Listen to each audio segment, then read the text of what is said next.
पुंडलिकवरदारी विठ्ठल श्री ज्ञानदेव तुकाराम, पंढरीनाथ भगवान की जय, माऊली ज्ञानेश्वर महाराज की जय, जगद्गुरु तुकाराम महाराज की जय, सद्गुरुनाथ भगवान की जय।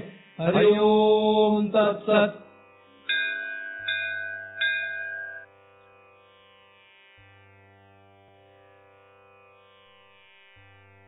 ध्यानमूलं गुरुमूर्ती, पूजामूलं गुरुपदम, मंत्रमूलं गुरुर्वाक्यम, मुक्तिमूलं गुरुकृपा। ब्रह्मेवाहम् अहं ब्रह्म न चाहं ब्रह्मणा पृथक्, नाहं देहो न मे देहा केवलहं सनातन। या ठिकाणी आपण सर्वजण नेहमीप्रमाणे एकत्रित जमलेलो आहोत आणि दृक दृश्य विवेक या ग्रंथाचा अभ्यास करण्यासाठी एकत्रित जमलेलो आहोत। या ग्रंथातील 12व्या श्लोकाचा आपण काही दिवसांपासून विचार करतो आहोत। मनो अहंकृत्य उपादानम लिंगम एकम जडात्मकम अवस्थात्रयमन्वेती जायते म्रियते तथा।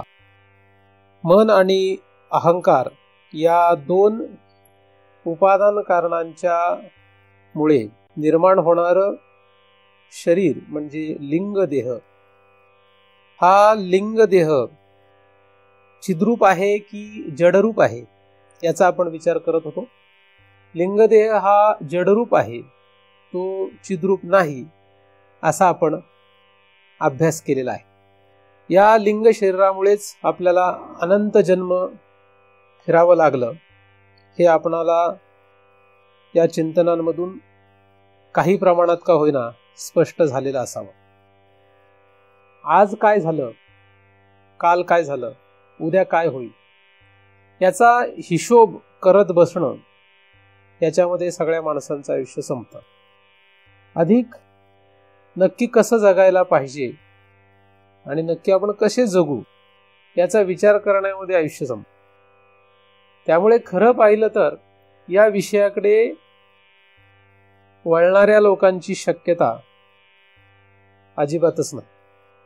फारच कमी लोक या विषयाकडे वळतात।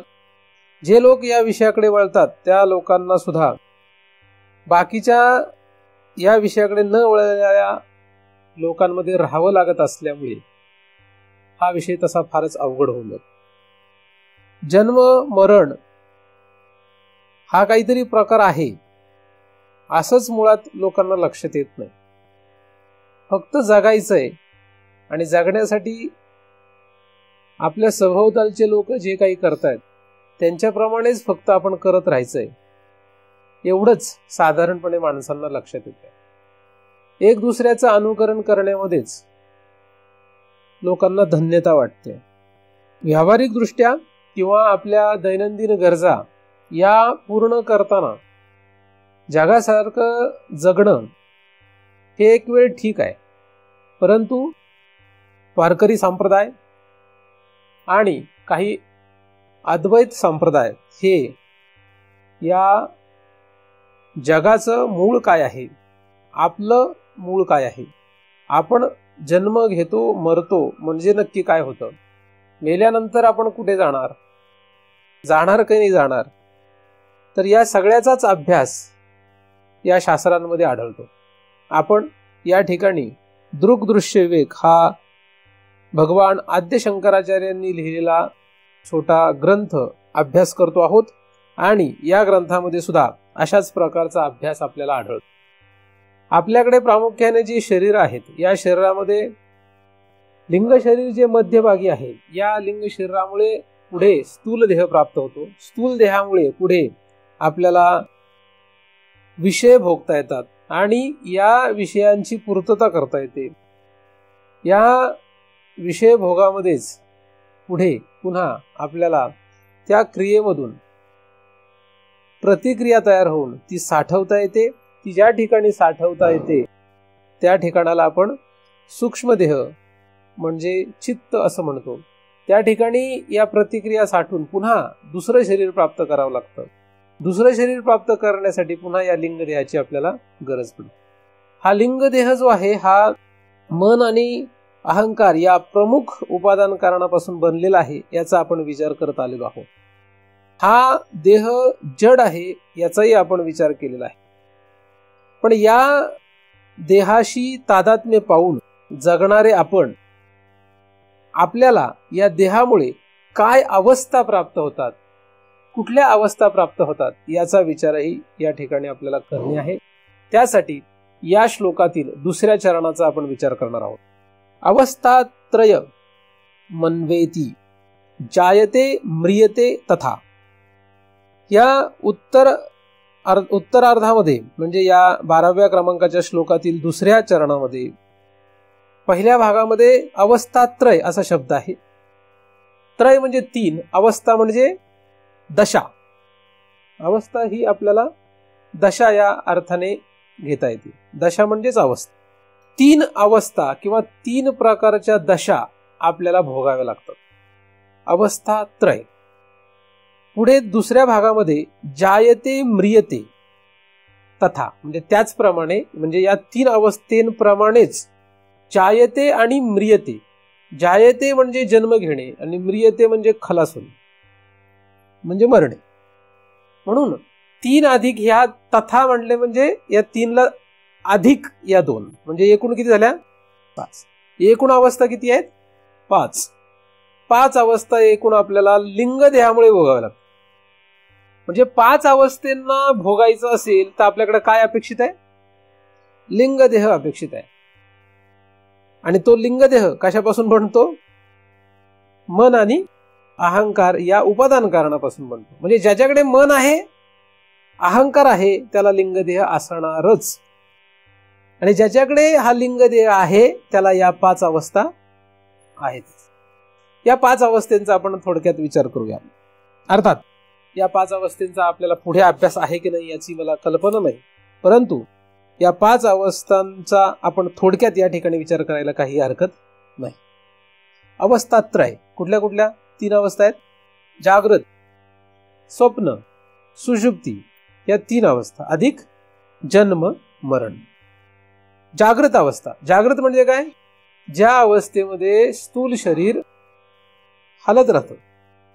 स्थूल शरीराच्या द्वारे सगळे व्यवहार जेव्हा होतात, मग ते पारमार्थिक असो किंवा व्यावहारिक असो, व्यावहारिक पारमार्थिक कुठल्याही प्रकारचे व्यवहार ज्या अवस्थेमध्ये या शरीराकडून केले जातात त्या अवस्थेला आपण जागृत अवस्था म्हणतो. जागृत अवस्थेमध्ये पंच ज्ञानेंद्रिय, पंच कर्मेंद्रिय, पंच प्राण याच्यासह आतमध्ये असलेले सगळं म्हणजे लिंगदेह हे जागृत असतं. म्हणजे आता आपण इथे सगळेजण बसलेलो आहोत तर सगळेजण या ठिकाणी या स्थूल शरीराला घेऊन बसलेत. म्हणजे बसण्याचा व्यवहार आपल्याला करावा लागतोय. बरं नुसतं बसलेलं नाही तर आपण काहीतरी ऐकतोय किंवा बोलतोय. तर ऐकण्याचा व्यवहार म्हणजे श्रोत्रेंद्रिय जे आपलं ते जागेवर पाहिजे. श्रोत्रेंद्रिय जाग पाहिजे. मी बोलतोय म्हणजे माझं वाक इंद्रिय, वाक इंद्रिय जागेवर पाहिजे म्हणजे जागृत पाहिजे. माझी वाचा आणि तुमचं श्रोत्रेंद्रिय हे दोघे जागेवर पाहिजे. म्हणजे ही इंद्रिये शाबूत आहेत, अधिक ही इंद्रिये काम करतायत. म्हणजे मी काही बोलतोय तरी तुम्ही ऐकताय. आता समजा तुमचं मन जागेवर नसेल तर कदाचित मी काय म्हणतो ते ऐकणार नाही, पण याचा अर्थ तुम्ही जागृत अवस्थेत नाही असं होत नाही. कारण याच वेळेस तुमच्या पायाला जर मुंगी चावली तर तुम्हाला लक्षात येईल म्हणजे तुमचं त्वक इंद्रिय जागृत आहे. सगळेच इंद्रिय जागे असोत किंवा नसोत, परंतु स्थूल शरीर जेव्हा हलतं, स्थूल शरीराच्या जेव्हा क्रिया होतात तेव्हा आपण त्या अवस्थेला म्हणतो जागृत अवस्था. ही जागृत अवस्था जी आहे ती यायला सुद्धा कारण लिंगदेहच आहे. म्हणजे लिंगदेहामुळे आपल्याला ही अवस्था भोगावी लागते. म्हणजे लिंगदेह 5 अवस्थेंना कारण हे आता आपण लक्षात घेतलेलंच आहे. म्हणजे ही अवस्था भोगणारा कोण आहे, खरं तर लिंगदेह कोण आहे. बरेच दिवस अभ्यास करतोय आपण याचा. मग जागृत अवस्था आहे किंवा बाकीच्या 4 अवस्था आहेत, तर या एकूण 5 अवस्था भोगणारा कोण आहे, लिंगदेह आहे. लिंगदेहामुळे ह्या प्राप्त झाल्यात. पण भोगणारा लिंगदेह तसं पाहिलं तर नाहीये. लिंगदेहाच्या द्वारे भोगलं जात आहे, पण लिंगदेह भोगू शकत नाही कारण तो जड आहे. जड पदार्थाला कधीही कुठलीही चेतना नसते किंवा जड पदार्थाला कुठलाही भोग होऊ शकत नाही, परंतु त्याच्याद्वारे होऊ शकतो. जसं या डोळ्याच्या द्वारे पाहता येतं, पण या डोळ्याला खरं पाहता येत नाही. डोळा पाहू शकत नाही, पण डोळ्याच्या द्वारे पाहता येतं. पण माणसं म्हणतात डोळा पाहतो. म्हणजे डोळ्याने पाहतो असं जरी म्हणत असलो तरी हे लक्षात ठेवणं गरजेचं आहे की डोळा पाहू शकत नसतो. कारण डोळ्याला जर पाहता येत असतं तर मेलेल्या माणसाने सुद्धा पाहिलं असतं, कारण मेलेल्या माणसाला सुद्धा डोळा असतो. म्हणजे डोळ्याने पाहता येत नसून त्याच्या आतमध्ये काहीतरी आहे, त्याच्यामुळे पाहता येत. तर काय आहे? लिंगदेह आहे. पण लिंगदेहाने सुद्धा पाहता येत नाही, म्हणजे मनाने सुद्धा खरं पाहता येत नाही. मनाच्या आतमध्ये कोणीतरी असायला पाहिजे, त्याचा आपण विचार करणार आहोत. पण तो जो कोणी आतमध्ये आहे त्याच्याद्वारे आपल्याला, लिंगदेहाच्या द्वारे आपल्याला, बाह्य इंद्रियांच्या द्वारे आपल्याला कुठलाही विषय कळतो. म्हणजे जागृत अवस्था जर भोगायची आहे, जागृत अवस्था जेव्हा आपण भोगतो तेव्हा लिंगदेह जरी अपेक्षित असला तरी सुद्धा त्याच्या आतमध्ये काहीतरी ते सुद्धा अपेक्षितच आहे. जागृत अवस्था म्हणजे स्थूल शरीर जेव्हा हलत राहतं, काहीतरी कारणाने हलतं. आता कसं हलवायचं हा मात्र कोणाचा प्रश्न आहे? हा ज्याचा त्याचा प्रश्न आहे. स्थूल शरीर कसं हललं पाहिजे हे कोण ठरवतं? आपण ठरवतो काय? आपण म्हणजे दुसऱ्याच्या स्थूल शरीराचा आपण विचार नाही करत, आपण आपलं स्थूल शरीर कसं हलवायचं याचा विचार करतोय. मग स्थूल शरीर कसं हलणार याला कारण काय? याला कारण आहे लिंग शरीर. स्थूल देह हलणारच कसा? म्हणजे माझं तोंड असं हलतंय, आता याच्यातून काहीतरी ध्वनी, वर्णाक्षर युक्त काहीतरी निघतंय, शब्द निघतायत. तर हे जे काही माझं बोलणं आहे, असं बोलणं व्हायला कारण काय? तुम्ही ऐकताय, म्हणजे तुमचं कान हे ऐकू शकता, तर हे ऐकण्याला सुद्धा काहीतरी कारण पाहिजे, तर तो लिंगदेह. म्हणजे हे लिंगदेहामुळे सुरू आहे, लक्षात ठेवलं पाहिजे. तुम्ही स्थूल शरीर कशाही प्रकारे हलवा, ते सगळं कोणामुळे हलणार आहे? लिंगदेहामुळे. जगातला कुठलाही जीव स्थूल शरीर जेव्हा हलवतो तेव्हा तेच त्याचं स्थूल शरीर लिंगदेहाशिवाय हलू शकत नाही. म्हणजे लिंगदेह त्याला कारण आहे, म्हणून मागे कारण असा शब्द वापरलेलेच आहे. म्हणजे मन, बुद्धी, मन, अहंकार हे जरी कारण वापरले असले तरी सुद्धा त्यांच्यामुळे निर्माण होणारा लिंगदेह सुद्धा पुढे स्थूल देहाला कारण आहे, याचा आपण विचार केलेला आहे. म्हणून स्थूल देहाची जी अवस्था आहे ती अवस्था जागृत अवस्था, ती जागृत अवस्था भोगण्यासाठी आपल्याला लिंग देहाची अपेक्षा नक्कीच आहे. म्हणजे फक्त स्थूल शरीर आहे पण लिंग शरीर नाही तर आपल्याला जागृतीचा भोग होऊ शकत नाही.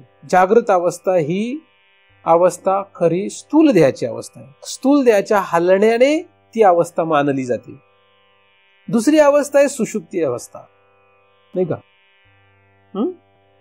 स्वप्न. दुसरी अवस्था आहे स्वप्न अवस्था. आता ही स्वप्न अवस्था जी आहे ती शास्त्राप्रमाणे जर पाहिलं तर आपण दुसऱ्या देहाची मांडतो, म्हणजे सूक्ष्म देहाची. आता सूक्ष्म देहाची मांडण्याचं कारण काय? जेव्हा स्थूल शरीर निश्चित पडतं, म्हणजे स्थूल शरीर हलत नाही, जसं जागृतीमध्ये हलतं तसं हलत नाही. कारण एखादा स्वप्नात असताना त्याचं शरीर हलू शकतं, पण जसं जागृत अवस्थेमध्ये हलतंय तसं ते हलत नाही. ही फार महत्वाची गोष्ट आहे. कारण स्वप्नामध्ये सुद्धा शरीर हलतं. कारण एखादा मनुष्य झोपलेला असतो, ते झोपल्यानंतर त्याला स्वप्न पडतं, स्वप्नात तो हलतो, या कुशीहून त्या कुशी होईल किंवा काही कारणाने तो हलतो. याचा अर्थ तो जागृत अवस्थेत आहे असं म्हणता येत नाही. स्वप्न अवस्थेसाठी आपल्याला झोप येणं गरजेचं आहे. म्हणजे निद्रा, झोप असेल तरच स्वप्न अवस्था येऊ शकते.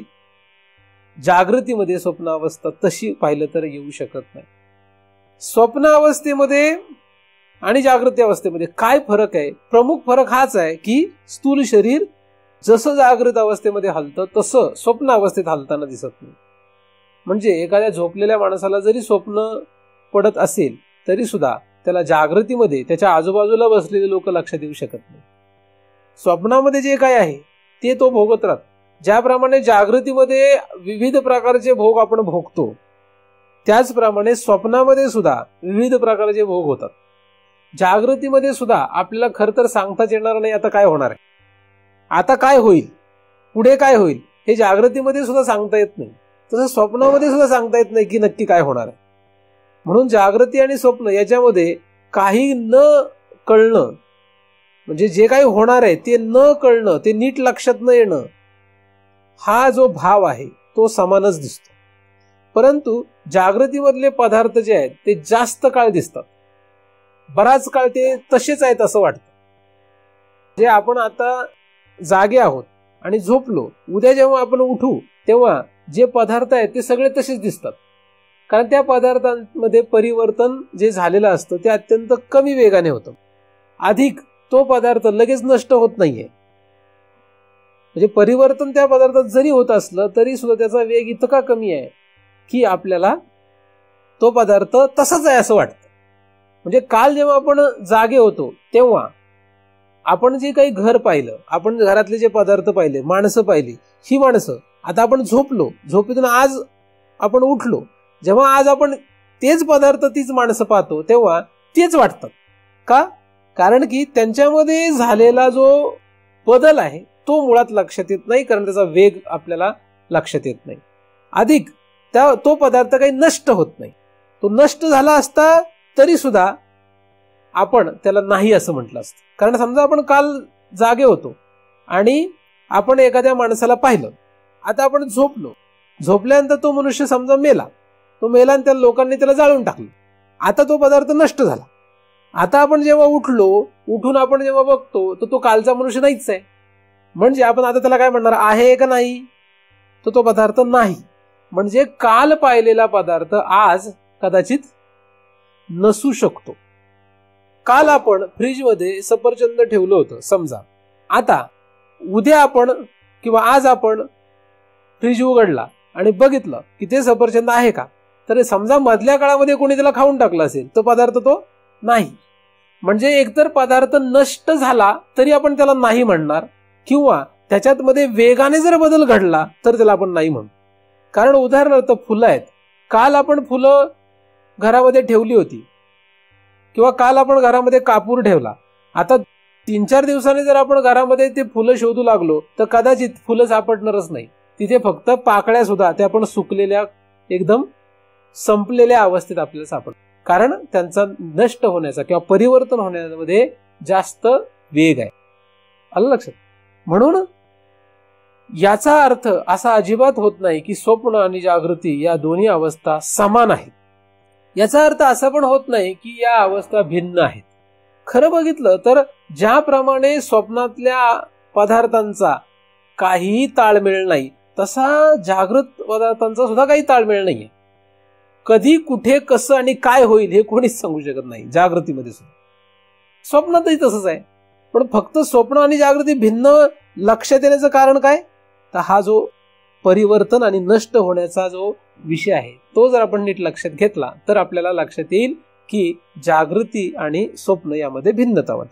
अधिक दुसरा फरक प्रामुख्याने काय आहे की जागृत अवस्थेमध्ये स्थूल शरीर जागृत असतं, म्हणजे काम करतं, आणि स्वप्न अवस्थेमध्ये मात्र स्थूल शरीर निश्चित पडलेलं असतं. हा एक प्रमुख फरक आहे. आता जागृत अवस्थेमध्ये पंच ज्ञानेंद्रिय, पंच कर्मेंद्रिय, पंचप्राण हे सगळेच जागृत असतात. पण स्वप्न अवस्थेमध्ये प्राण फक्त जागा असतो. प्राणाच्या सगळ्या क्रिया चालू असतात पण मंदावलेल्या असतात. काय झालेलं असतं? चालू असतात पण तरी सुद्धा मंदावलेले असतात. पंच ज्ञानेंद्रिय, पंच कर्मेंद्रिय सगळे आपल्या मूळ कारणात लीन झालेले असतात. मूळ कारणात म्हणजे अविद्येत नव्हे तर ते अंतःकरणात लीन झालेले असतात. स्वप्नामध्ये म्हणजे आपण जेव्हा झोपतो आणि स्वप्न पडतं तेव्हा आपलं जे काही अंतःकरण आहे त्या अंतःकरणात काय काय असतं, त्या अंतःकरणात सगळे अंतःकरण म्हणजे मन, बुद्धी, चित्त, अहंकार हे सगळे अधिक पंच ज्ञानेंद्रिय आणि पंच कर्मेंद्रिय हे सगळे तिथे असतात, लीन झालेले असतात. म्हणून एखादा मनुष्य झोपलेला असेल आणि तो स्वप्नात जरी असला, तुम्ही त्याचे डोळे उघडले तरी त्याला दिसत नाही काहीच, कारण त्याचं नेत्र इंद्रिय अंतःकरणात जाऊन बसलेलं असतं. किंवा एखादा झोपलेला मनुष्य त्याच्या अंगावर साप जरी गेला तरी त्वक इंद्रिय त्याच्या जागेवर नसतं, म्हणून त्याला लक्षात येत नाही की साप गेला अंगावर. झोपलेल्या माणसाच्या शेजारी तुम्ही त्याला काही बडबडले, त्याला शिव्या दिल्या तरी त्याला कळत नाही, कारण त्याचं श्रोत्र इंद्रिय जागेवर नाहीये, ते अंतःकरणात जाऊन बसले. अर्धवट झोपेचा असेल तर तो पूर्ण झोपलेला नाही, म्हणजे तो जागृत नाही आणि स्वप्न अवस्थेत पण नाही, म्हणून त्याला लक्षात येईल की कुठेतरी काहीतरी म्हणतोय आपल्याला.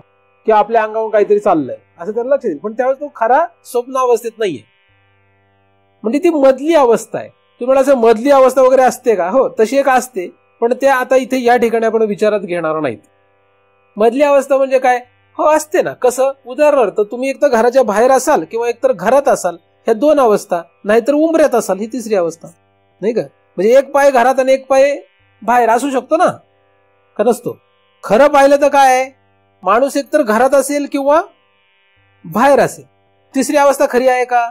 नाही, पण तरी सुद्धा असते ना, थोड्या काळासाठी असते. तिसरी अवस्था कधी असते?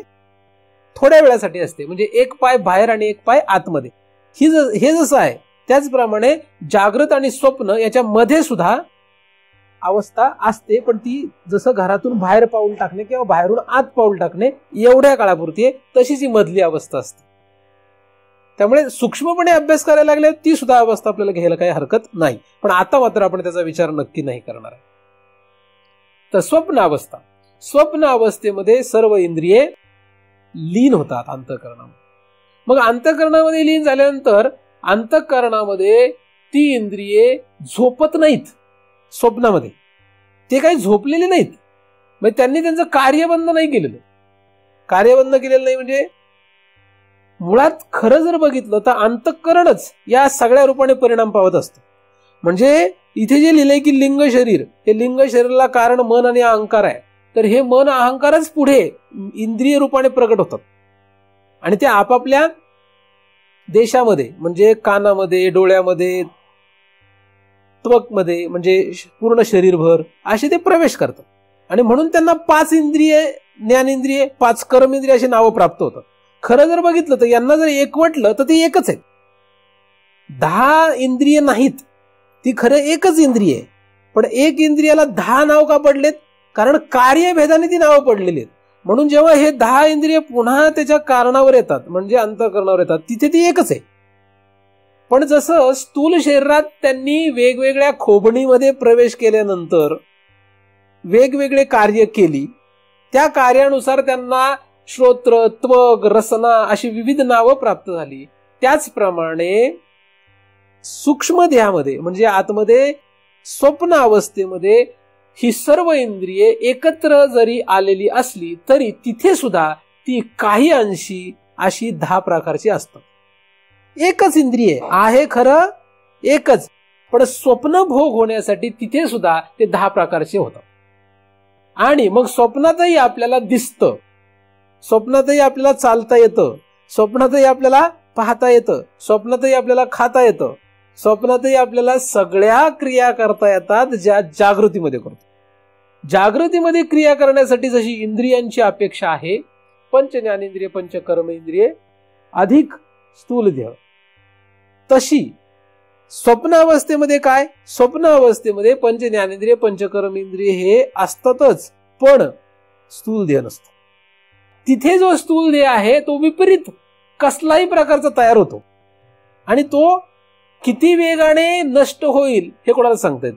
म्हणजे सूक्ष्म अवस्थेमध्ये या स्वप्न अवस्थेमध्ये निर्माण होणारा जो स्थूल देह आहे, हा स्थूल देह खरा नसून तो फक्त भासलेला आहे, भासमान असतो. त्याचप्रमाणे ही 10 इंद्रिय सुद्धा तिथे जी तयार होतात ती सुद्धा खरी इंद्रिय नसून ती सुद्धा भासलेलीच असते. म्हणजे स्वप्नावस्थेमध्ये 5 ज्ञानेंद्रिय, 5 कर्मेंद्रिय आहेत पण भासलेली आहेत. तिथे सुद्धा स्थूल देह आहे, विपरीत आहे, पण तो सुद्धा खरा भासलेलाच. आणि त्यांच्याद्वारे आपण स्वप्नामध्ये विविध प्रकारचे भोग भोगतो. स्वप्नात आपण काय भोगतो हे कोणालाच सांगता येत नाही. जगामध्ये स्वप्न ही अवस्था फार गमतीशीर आणि मजेशीर अवस्था आहे. याच्यावर रिसर्च सुरू आहेत, नक्की काय आहे ते. त्याच्यावर वेगळ्या लोकांनी वेगळे आपले निर्णय लावलेले आहेत, कन्क्लुजन्स. म्हणजे काहीतरी प्रत्येकाने आपापले सिद्धांत मांडलेले आहेत की हे नक्की काय आहे स्वप्न म्हणजे. भारतामध्ये सुद्धा याच्यावर अनेक प्रकारचे आधी संशोधन झालेलं आहे आणि जगभर या स्वप्न अवस्थेवर आजही संशोधन सुरू आहे. तर ही जी संशोधनाची असलेली अवस्था आहे म्हणजे स्वप्न, खरं पाहिलं तर जागृती सुद्धा संशोधनाचीच अवस्था आहे, पण स्वप्न अवस्था ही काही लोकांनाच आकर्षित करते. सगळेच लोक या स्वप्नाच्या नादी लागत नाहीत. तर स्वप्न जी अवस्था आहे ही स्वप्न अवस्था, या स्वप्न अवस्थेमध्ये आपण काय भोगावं आणि काय भोगू नये याचा आपल्याला काहीही कंट्रोल नाही, यावर आपला काही कंट्रोल नाही. म्हणजे असं मी ठरवूच शकत नाही की चला मी आज रात्री झोपतो आणि झोपेत स्वप्नामध्ये हिमालयाला जातो, किंवा आता मी रात्री झोपतो आणि लाडू पेढे खातो. असं काहीच ठरवू शकत नाही आपण. किंवा आज स्वप्नामध्ये मला कुठलंही वाईट स्वप्न पडायला नाही पाहिजे, यासाठी मी उशाला वाहन घेऊन झोपतो. वाहन उशाला घ्या नाहीतर काही घ्या, तुम्हाला वाईट स्वप्न पडणार तर पडणारच आहे. कारण मला पूर्वी लोक सांगायचे वाईट स्वप्न पडले की भीती वाटते, मग भीती वाटले की मग आता करावं काय. मग काही लोकांनी सांगितलं चमड्याची वाहन उशाला ठेव, म्हणजे काय होतं, बेकार स्वप्न पडत नाही. आहे ना. काही लोकांनी प्रयोग केले असतील हे ना, मला काही त्याचा परिणाम जाणवलेला नाही. पहिली गोष्ट चप्पल उशाला घेऊन झोपणे इतकं मला मूर्खपणा करावा वाटत नाही. आणि दुसरी गोष्ट तसा केलाच तरी सुद्धा मला काही बेकार स्वप्नापासून मुक्तता झालेली नाही. स्वप्न जी अवस्था आहे ही आपण ठरवून भोगू शकत नाही. जागृत अवस्था मात्र ठरवून भोगतोय असं वाटतंय आपल्याला, पण तसं पण नाहीये. काय नाहीच आहे तसं, पण आपल्याला वाटतंय तसं की आपण ठरवून करतोय सगळं, आणि हे आपल्या हातातून जाईल म्हणून लोक कागदावर लिहून ठेवतायत. जागृत अवस्थेतला सगळा प्रपंच जो आहे हा प्रपंच आपल्या हातातून जाईल या भीतीने लोक जागृत अवस्थेमध्ये सगळं कशावर लिहून ठेवतायत, कागदोपत्री करून ठेवतायत. सगळं जगतच, आपणच नव्हे, म्हणजे आपली मालमत्ता, आपले पैसे, आपली बायको, आपला नवरा, आपली मुलं बाळ सगळे कागदावर आहेत. खरे नाही ते काही, पण कागदावर आहेत. तर कोणी विचारलं हा मुलगा तुझाच कसा काय, आयडेंटिटी कार्ड आहे. ही बायको तुझीच कशी काय, मॅरेज सर्टिफिकेट आहे. हे सगळं कागदावर का करावं लागलंय आपल्याला, कारण आपल्याला माहित आहे काय हे काही खरं नाहीये, म्हणून आपल्याला प्रूफ ठेवावा लागतोय. तुम्ही महाराजच कशावरून प्रूफ ठेवावं लागेल. मला लोक विचारतात कार्ड आहे का तुमचं, नाहीये, मग तुम्ही कशावर महाराज. म्हणजे आपल्याला प्रूफ नसेल तर आपल्याला कुठे विचारणारच नाही. भारताचा आपण नागरिक आहोत का असा प्रूफ लागतो आपल्याला, नाहीतर आपल्याला भारतात राहू देणार नाहीत.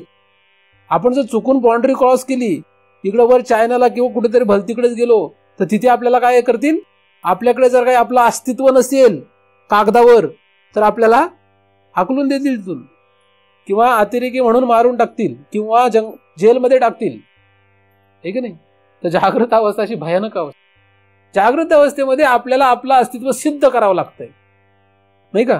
आयडेंटिटी पाहिजे आपली काहीतरी. स्वप्नावस्थेत असं काय आहे का, स्वप्नावस्थेत कुठली आली आयडेंटिटी, काहीच नाही. स्वप्नावस्थेत आपण कुठूनही कसेही भरकटत राहतो. जागृत अवस्थेमध्ये भरकटतोच आहे, पण स्वप्नामध्ये आणि जागृतीमध्ये फरक आहे. स्वप्नामध्ये आपल्याला एक दुसऱ्याला सिद्ध करत राहावं लागतं, आहे की नाही. जिथपर्यंत आपण जागृत आहोत तिथपर्यंत सगळं जग जाग आहे, आणि जेव्हा आपण स्वप्नात गेलो तेव्हा कोणीच जागे नाहीये. जागे असले तरी आपल्याला माहित नाही, कोण झोपलंय आणि कोण जागा आहे हे कोणाला कळतं. कोण झोपलंय आणि कोण जागा आहे कोणाला कळतं, आपल्यालाच कळतं. आपल्यालाच कळतं ना, नाही का. तुम्ही म्हणले समजा की एखादा आपण जागे आहोत, मग एखादा स्वप्नात आहे का जागा आहे हे आपल्याला कळतं, नाही कळत आपल्याला. आपल्याला फक्त कळेल तो झोपलाय, पण नक्की कुठे नाही सांगू शकत. म्हणजे स्वप्नात आहे का सुषुप्तीत आहे, नाही का, हे नाही सांगता येत. जागा नाही एवढं सांगता येतं. एवढा थोडा जागृत अवस्थेमध्ये थोडा फायद्याचा विषय की हा मनुष्य झोपलाय एवढं सांगता येईल, पण झोपलाय म्हणजे कुठे गेलाय हे नाही सांगता येणार. झोपल्यावर माणूस कुठे जातो हा मोठा प्रश्न आहे. तर कुठे जातो झोपल्यावर, जागा असताना कुठे जातो, त्याला वाटेल तिकडे जातो. झोपल्यावर त्याला वाटेल तिकडेच जाणार. त्यातल्या त्यात पहिली अवस्था आहे स्वप्न. स्वप्न ही जागृतीनंतरची एक अवस्था आहे. स्वप्न जागृतीनंतरची ती अवस्था आहे. म्हणजे जागृत अवस्था सोडली की स्वप्नात जात आहेत. स्वप्न पाहायला आवडतं का तुम्हाला? कोणाकोणाला स्वप्न पाहायला आवडतं? आवडतं सगळ्यांना, बऱ्याच लोकांना स्वप्न पाहायला आवडतं. पण कसलं? अजगराने विळखा घातलाय आपल्याला, किंवा डोक्यावर तलवार टांगून ठेवली आहे आणि कधी पडेल सांगताच येत नाही. आपले हातपाय बांधून ठेवलेत, फक्त वाटच बघायची कधी पडते डोक्यावर, नाही. असं काही स्वप्न आवडतं का आपल्याला? नाही आवडतच. म्हणजे स्वप्न जे आहे ते आपल्याला कसलं आवडतं? चांगली चांगली स्वप्न आवडतात. मग तसं जागृतीमध्ये सुद्धा चांगलं चांगलं सगळं आवडतं. जे भोगण्यामध्ये बरं वाटतं ते सगळ्यांनाच आवडतं. आणि कोणाला काय आवडेल हे दुसऱ्यावर अवलंबून असून स्वतःवर अवलंबून आहे. मला काय आवडतं हे तुमच्यावर कसं असेल? तुम्हाला कसं माहिती असेल किंवा तुम्हाला काय कळणार की मला काय आवडतंय आणि मला काय कळणार की तुम्हाला काय आवडतंय? त्यातल्या त्यात ज्या लोकांची आवड जुळते ते लोक आपले, आणि ज्या लोकांची आपली आवड जुळत नाही ते लोक परके.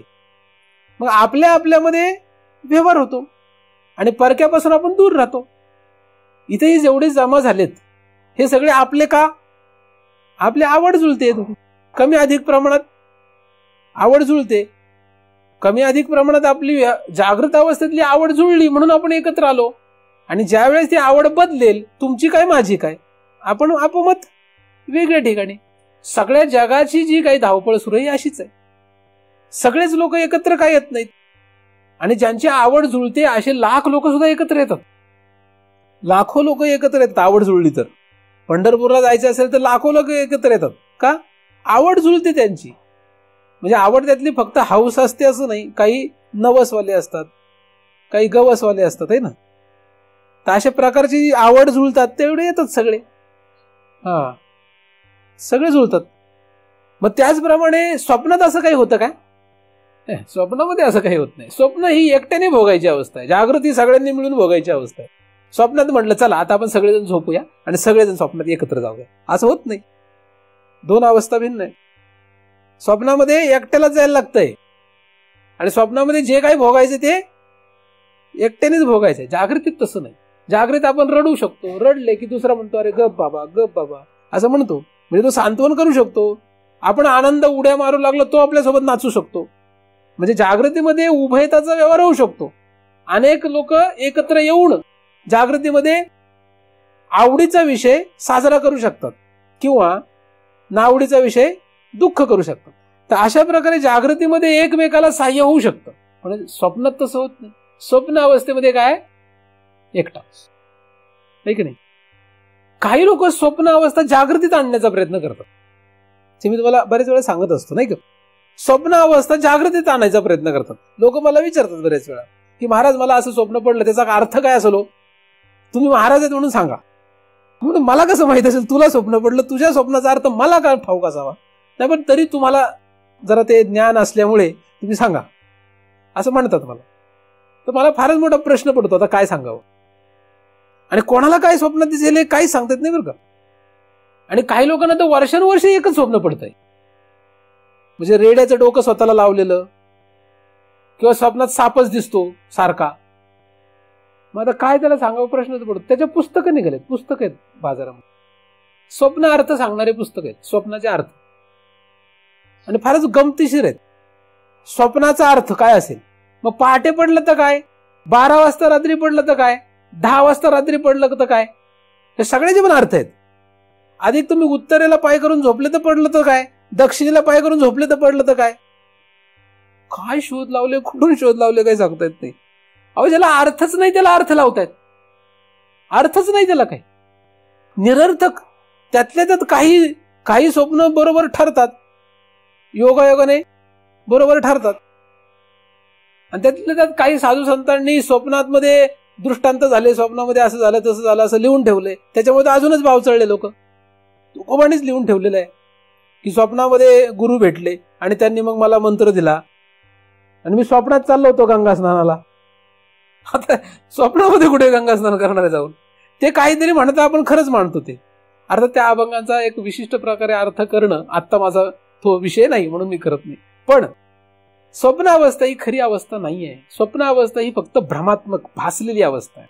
स्वप्न अवस्थेतला कुठलाही पदार्थ जागृत अवस्थेमध्ये उपलब्ध होत नाही, प्रत्यक्षात उपलब्ध होत नाही. स्वप्नामध्ये कोणीतरी नारळ दिला आणि जागृतीतही नारळ सापडला, अशी उदाहरणं अपवादामध्ये असू शकतात, अपवादात्मक असतील. स्वप्नात सोन्याची अंगठी दिली आणि जागृतीत पण आहे, किंवा स्वप्नामध्ये नारळ दिला आणि जागृतीत पण आहे, असं कदाचितच सापडेल. पण 99.99% हे असं सापडणारच नाही. म्हणजे जागृतीतला प्रपंच स्वप्नात नेता येतो का? प्रत्यक्षात जागृतीतला प्रपंच कधीही स्वप्नात नेता येत नाही. पण जागृत प्रपंचामधले सगळे संस्कार, छाप जी आहे, छाप म्हणजे फोटो त्याचे, हे मात्र त्याच्या निगेटिव्ह प्रिंट्स सगळ्या स्वप्नात घेऊन जात येतात. जागृतीतले सगळे संस्कार कुठे घेऊन जाता येतात? स्वप्नात घेऊन जातात. आणि स्वप्नातले सुद्धा सगळे संस्कार जागृतीत घेऊन येतात. कारण स्वप्नात काय घडलंय आपण जागृतीत सांगू शकतो. ते फक्त काय पॉझिटिव्ह प्रिंट नाहीये, त्या निगेटिव्ह प्रिंट्स आहेत सगळ्या. म्हणजे त्या फक्त काय आहेत? संस्कार रूपाने, फक्त आठवण रूपाने आहेत. तसंच जागृतीतलं जे काही आहे हे सगळं आपल्याला स्वप्नातही घेऊन जाता येतं. म्हणून तो आपण स्वप्नामध्ये कितीतरी वेळा आपले सोबतचे माणसं पाहतो, आपलेच ओळखीचे माणसं असतात. आणि जे काही लोक आपल्या संबंधित असतात एवढेच दिसतात असं नाही, जे आपण कधी पाहिलेले नाहीत ते सुद्धा दिसतात. जे माणसं जे पदार्थ आपण पाहिलेले ते सुद्धा स्वप्नात दिसतात. हे कसे दिसतात? तर ते या जन्मी नसेल पाहिले तर कधीतरी पाहिलेले असतात. मुळात स्वप्न म्हणजे काय? स्वप्न म्हणजे ज्या वेळेस झोप येते एक भाग, ज्यावेळेस झोप येते एवढाच भाग नसून स्वप्न पडण्यासाठी झोपेमध्ये स्वप्न पडण्याचं कर्म असावं लागतं पूर्वीच. म्हणजे स्वप्न दोष निर्माण करणारं कर्म नसेल तर स्वप्न पडत नाही. झोप नसेल तरी स्वप्न पडत नाही.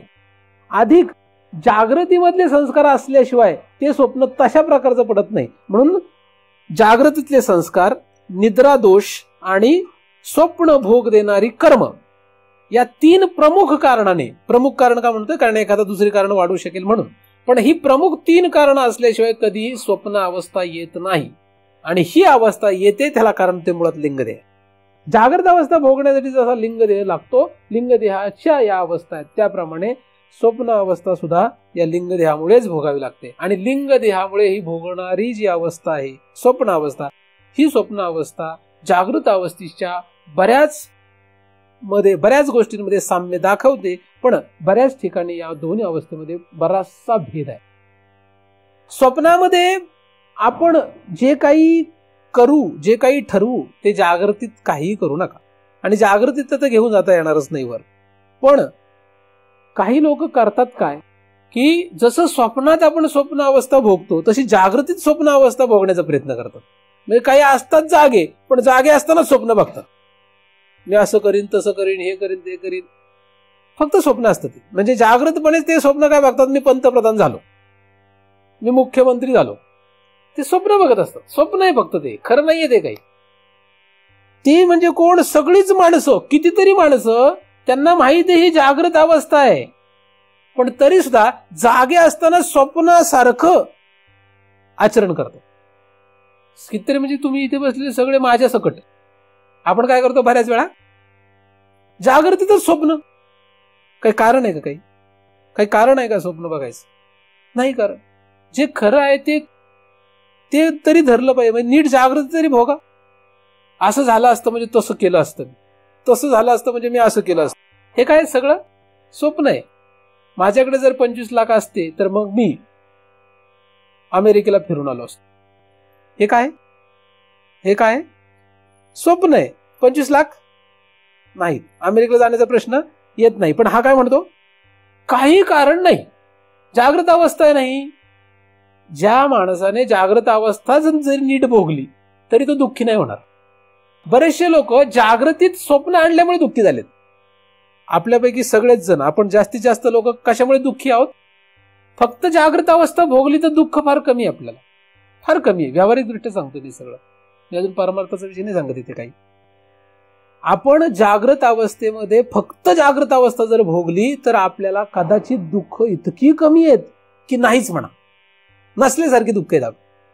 कारण एखादा म्हातारा मनुष्य असतो, फार दात त्याचे पडलेले असतात आणि त्याला वाटतं की मी लाडू कसाही फोडला असता तर आणि खाल्ला असता तर. आता नाही ना, ते म्हातारा झाला. तो जागृत अवस्थेत त्याची काय आहे? म्हातारपण आहे. आता तो काय अक्रोड फोडून खाऊ शकतो का? नाही खाऊ शकत. पण त्याला वाटतं तसं. म्हाताऱ्या माणसाला वाटतं मी पळत जाईल जोरात, नाही पळू शकत तसं, कारण ती जागृत अवस्थेमध्ये तो आता म्हातारा आहे ना. आपण ज्या अवस्थेत आहोत ती अवस्था जरी नीट भोगली तरी सुद्धा आपल्याला दुःख जवळजवळ संपल्यासारखं, शांत होऊ आपण. होईल का नाही होणार? किती कमी होतील दुःख तरी आपलं? 80%, सहज 80% कमी होतील. मला असं वाटतं की माझ्यासमोर 1,00,000 लोक ऐकायला बसावे आणि सगळ्यांनी म्हणा वा वा वा वा वा. आता हे काय? किंवा मला असं वाटलं की माझ्यासमोर कोणीच नसावं, 1, 2, 4 फक्त चांगली मला जी चांगली वाटतात तेवढीच असावीत, बाकीची नसावीत. आता हे काय? आता जे येणारे ते आलेच आणि जे नाही यायचे ते नाहीच आले. आता मी जे आले नाहीत ते यावेत असं म्हणून रडू लागलो, तर दुःख कोणी आणलंय? स्वप्न आहे ना ते, नाही का? आणि जे गेले, मी जर म्हणलो तर गेले नसते तर बरं झालं असतं. कसे गेले नसते? जागृत अवस्थेचा परिणाम आहे तो, तर जाणारच आहेत. जे जाणार आहेत ते गेले, जे येणार आहेत ते आले, जे नाही येणार ते येणारच नाहीत, जे जाणार आहेत ते जाणारच आहेत. हे सगळं जर लक्षात घेतलं, पदार्थ आणि विचार, पदार्थ आणि सगळ्या प्रक्रिया अशाच आहेत. किती दुःख राहील तुम्हाला, आहे की नाही? एवढं जरी तुम्ही घेऊन गेले घरी आता जाताना तरी भरपूर झालं. एवढ्याच तुम्ही आयुष्यभर सुखात राहाल, उरले सुरलं. कारण काहींचे उरले सुरले. सुखात राहाल मस्तपैकी. तुमच्याकडे संपत्ती असो नसो, असली तरी आणि नसली तरी. जास्तीत जास्त माणसं दुःखी काय आहे? गरीब सुद्धा दुःखी काय आणि श्रीमंत सुद्धा दुःखी काय? कारण त्याला हेच आहे, जागृतीमध्ये काय आणतोय. आणि काही शाणे बहादर असे शिकवतात की स्वप्न पाहिल्याशिवाय माणसाची प्रगती होत नाही. स्वप्न पाहायला पाहिजे आपण. कारण स्वप्न पाहिलं की कशी धावपळ सुरू होते ना. धावपळ करायची आहे का? स्वप्न बघा, सोपं काम आहे. मी मॅनेजर होईल, हे काय? मी मॅनेजर होईल, स्वप्न आहे. मग त्या स्वप्नाच्या पूर्ततेसाठी झोपायचंच नाही, नाही का? झोपायचं नाही. मग रात्रंदिवस पळापळ. आपली जास्तीत जास्त पळापळ ह्याच्यामुळेच आहे. जागृतीसाठी करावी लागणारी पळापळ अधिक स्वप्नासाठी करावी लागणारी पळापळ, याच्यामुळे आपल्या नाकी नऊ आले. पळापळ करू नका असं नाहीये. एखाद्या लाटाला तुम्ही सांगताय कुठलंही स्वप्न बघू नका, म्हणजे आम्हाला तुम्ही एकदम डेडच करताय. म्हणजे आम्हाला तुम्ही काय करताय? ब्लॉक करताय. काहीच करायचं नाही असं तुमचं म्हणणं. मी असं नाही म्हटलं. मी असं म्हणतोय की जागृत अवस्था भोगण्यासाठी आपल्याला पळापळ करावीच लागते. तेवढी करा फक्त. स्वप्न अवस्था जागृतीत आणून पडू नका, है की नाही? मी जर एकदम उच्च, एकदम भारत संन्यासी मोठा असतो आणि अख्खा भारत देश जर मला मानत असता, असं मी म्हंटलो समजा, तर हे काय झालं? मग आता त्याच्यासाठी मला काय करावं लागलं? हिमालयात जावं लागेल, गुहेत जावं लागेल, भगवे कपडे घालावे लागतील, मग मुंडन करावं लागेल, मग त्यासाठी मला एक मोठा आधी कुठला तरी संन्यासी बघावं लागेल, त्याच्याकडून अनुग्रह घ्यावा लागेल. थकून गेलो एवढं विचार करता. त्यापेक्षा आता जागृतीत मी जो आहे तो आहे. मी ह्याच्यावर खूप विचार केला. मी विचार केला एवढं सगळं करायचं ते होईल का नाही माहीतच नाही, नाही का? मग त्यापेक्षा उचलले शुष्क पत्र जैसे चढत असे वायू वशे, आता जिकडे जाईल तिकडे जाईल. कारण त्याचं मला करायचंय काय? ती अवस्था जशी मला नेईल तशी नेईल. मग मी बाणेरमध्ये का हिमालयात आहे हे मला माहित नाही. कुठे जिथे वारा आहे तिकडे मी आहे, वाऱ्याप्रमाणे चालेल, नाही का? आता एवढा विचार करणं फार अवघड आहे. पण जागृतीत स्वप्न आणू नका. काय करायचं नाही? आणि आणलं तरी स्वप्नवत ठरवा त्याला. कारण आता आपला हट्टच असतो, वाटतच आपल्याला की आपण रेंज रोवर गाडी घ्यावीयात. आमचा गाडी घेण्याचा विषय म्हणून सांगतो. रेंज रोवर, कुठली? रेंज रोवर नावाची एक गाडी आहे, महागडी गाडी आहे. आता मी स्वप्न बघतोय रेंज रोवर. आता काय येणार आहे का रेंज रोवर? मग स्वप्नासारखं समजा तेवढ्याला तरी काय होईल? गंमत वाटेल. मग काहीच परिणाम नाही. माझ्याकडे 32 इंच नव्हे 52 इंचाचा एलईडी टीव्ही असावा. आता आहे एवढाच. समजा मला वाटलं की मोठा 52 इंचाचा किंवा असा एकदम home theatre LED plasma TV असावा, असं जर मी विचार करू लागलो तर हे काय? स्वप्न आहे. मग ते स्वप्नासारखं गमतीने सोडून द्या. स्वप्न पाहू नका असं नाही, पण गंमत म्हणून पहा. म्हणजे मी जरी म्हटलं मला रेंज रोवर गाडी घ्यायची आहे किंवा मला 52 इंची एलईडी टीव्ही घ्यायचा आहे, तर मला प्रश्न ठेवायचा कुठे, आहे की नाही? म्हणून गमतीने पहा, मग काही फरक नाही पडणार. मग एक वेळ त्याचे तुम्हाला दुःख नाही तयार होणार. म्हणजे स्वप्न हे गमतीने पाहत असाल तर ठीक आहे, पण त्या स्वप्नाला जर तुम्ही खरं समजून जागृतीत आणाल तर ते मात्र भयानक. कृष्णासारखं मी एका करंगळीवर कुठला पर्वत, गोवर्धन पर्वत उचलीन असं जर मी, कारण मी महाराज आहे ना. काही लोक मला समजतात फार मोठा महाराज आहे, फार माय लॉर्डच म्हणतात मला. आता मी कुठला आलोय लॉर्ड वगैरे? कंगालपती आहे मी, नाही का? आता मी जर समजू लागलो कृष्णासारखं मी करीन तर कसं शक्य आहे? अरे कृष्णाला जे करता आलं ते रामाला करताना एकाच विष्णूचा अवतार आहे तो. तर मी तर कुठं गेलो, नाही का?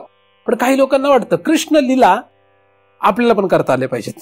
अरे कृष्णाच्या लीला ह्या कृष्णासाठी आहेत, रामासाठी नाही आहेत. रामाच्या ज्या लीला आहेत त्या माझ्यासाठी कशा असतील? पण तरी लोक म्हणतात नाही तुम्ही रामासारखे व्हा.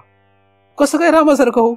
अरे जिथे विष्णूचेच 2 अवतार समान नाही जागृतीमध्ये, तिथं माझा न विष्णूचा, माझा न रामाचा आणि माझा न कृष्णाचा व्यवहार समान होऊच शकत नाही. कशाला बळच आपण प्रयत्न करावा, नाही का? म्हणजे कृष्ण पाय वाकडा ठेवून बासरी वाजवत असलं, मी रोज तशी प्रॅक्टिस केली म्हणजे काय कृष्ण होईल का मी? किंवा कृष्णासारखं पितांबर नेसलं आणि सुदर्शन चक्र म्हणजे ते ह्याच्या खेळण्यातलं हातात घेऊन जर फिरू लागलं तर काय कृष्ण होईल का? काय लोक कल्पना करतील काही सांगता येत नाही. जागृत व्हा, जागे व्हा, नाही का? जागे व्हा. स्वप्नातल्या गोष्टी जागृतीत आणू नका, गडबड करू नका. गोंधळ आहे हा सगळा. पण लोकांना असं वाटतं महाराज म्हटलं की आपल्या कृष्णासारखे दिसले पाहिजेत, नाही का? किंवा रामासारखेच एकदम शांत स्थिर असले पाहिजेत. असं काही नाही. मी माझी आयडेंटिटी वेगळी, त्याची आयडेंटिटी वेगळी, रामाची वेगळी, कृष्णाची वेगळी, सगळ्यांची वेगळी. ही जागृत अवस्थेमध्ये स्वप्न घुसवायचं नाही, ठीक आहे? का घुसवता येईल? म्हणून स्वप्न अवस्था जागृतीत आल्यामुळे किती गोंधळ जगाचा झाला हे कोणालाच सांगता येईल शक्य, ठीक आहे? किती पळापळ सुरू झाली. जेवढी पळापळ आहे ती जास्तीत जास्त कशामुळे आहे? जगत सगळं शांत आणि स्थिर, कुठल्याही प्रकारचं स्ट्रेस नसलेलं, वैताग नसलेलं असं होऊ शकतं. त्याला कारण काय आहे? फक्त का एवढं स्ट्रेस आहे जगामध्ये आज?